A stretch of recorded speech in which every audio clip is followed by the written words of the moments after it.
La collaboration s'est super bien passée, vraiment.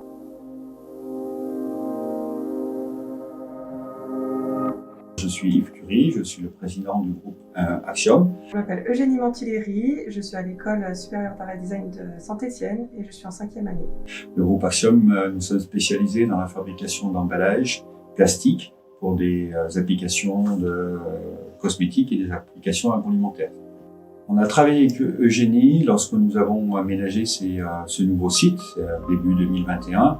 On souhaitait mettre un peu en valeur nos produits et le site. C'est comme ça qu'on a sollicité l'école de design. On a simplement dit, voilà, on souhaite faire quelque chose dans cet emplacement-là avec nos produits, c'est-à-dire des pots et des flacons. Ce qui m'a intéressée, c'était de pouvoir travailler avec une entreprise extérieure déjà, d'avoir un vrai projet professionnel en dehors de l'école et surtout de travailler ce médium qui est le plastique. C'est un matériau qu'on n'utilise pas forcément à l'école. Et le fait de travailler la transparence, la couleur, l'accumulation, et surtout dans un aussi grand espace en fait.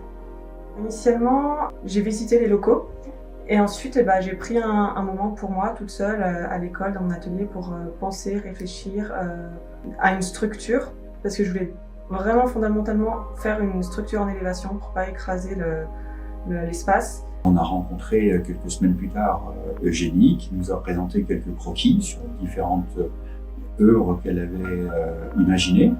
Et ensuite, je suis partie sur des maquettes à échelle humaine. Et puis voilà, on en a choisi une qu'il a fallu qu'elle retravaille. Elle a un peu affiné, a mis un peu de lumière dessus pour le mettre en valeur. C'est vraiment des choses que je ne connaissais pas du tout, surtout le travail de la lumière. Je voulais vraiment incorporer de la lumière dans l'espace, que je trouvais un peu trop sombre.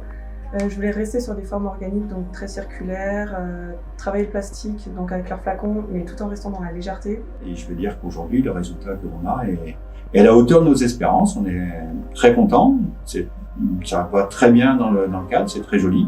Et voilà, à chaque fois qu'on présente à nos visiteurs, tous reconnaissent que c'est une très belle œuvre.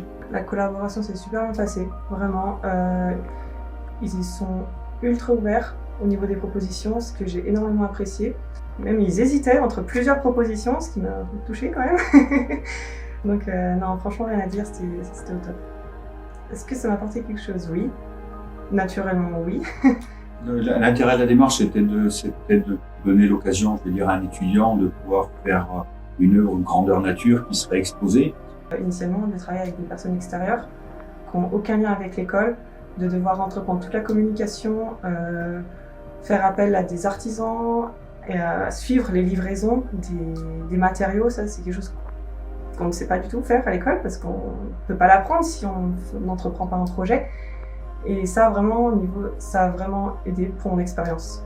C'est pour ça que lorsqu'on a vraiment décidé de partir sur la réalisation de l'œuvre, on s'est tourné vers l'école de design parce que ça nous paraissait, en étant un partenaire local, ça nous paraissait tout à fait naturel de pouvoir le faire avec un jeune étudiant et lui donner une chance de pouvoir exprimer son art. Pas d'autre chose, on espère peut-être avoir maintenant l'occasion de pouvoir participer avec l'école sur d'autres projets, on va dire plus industriels, plus autour du design qu'on doit développer lorsqu'on doit créer des produits pour nos clients.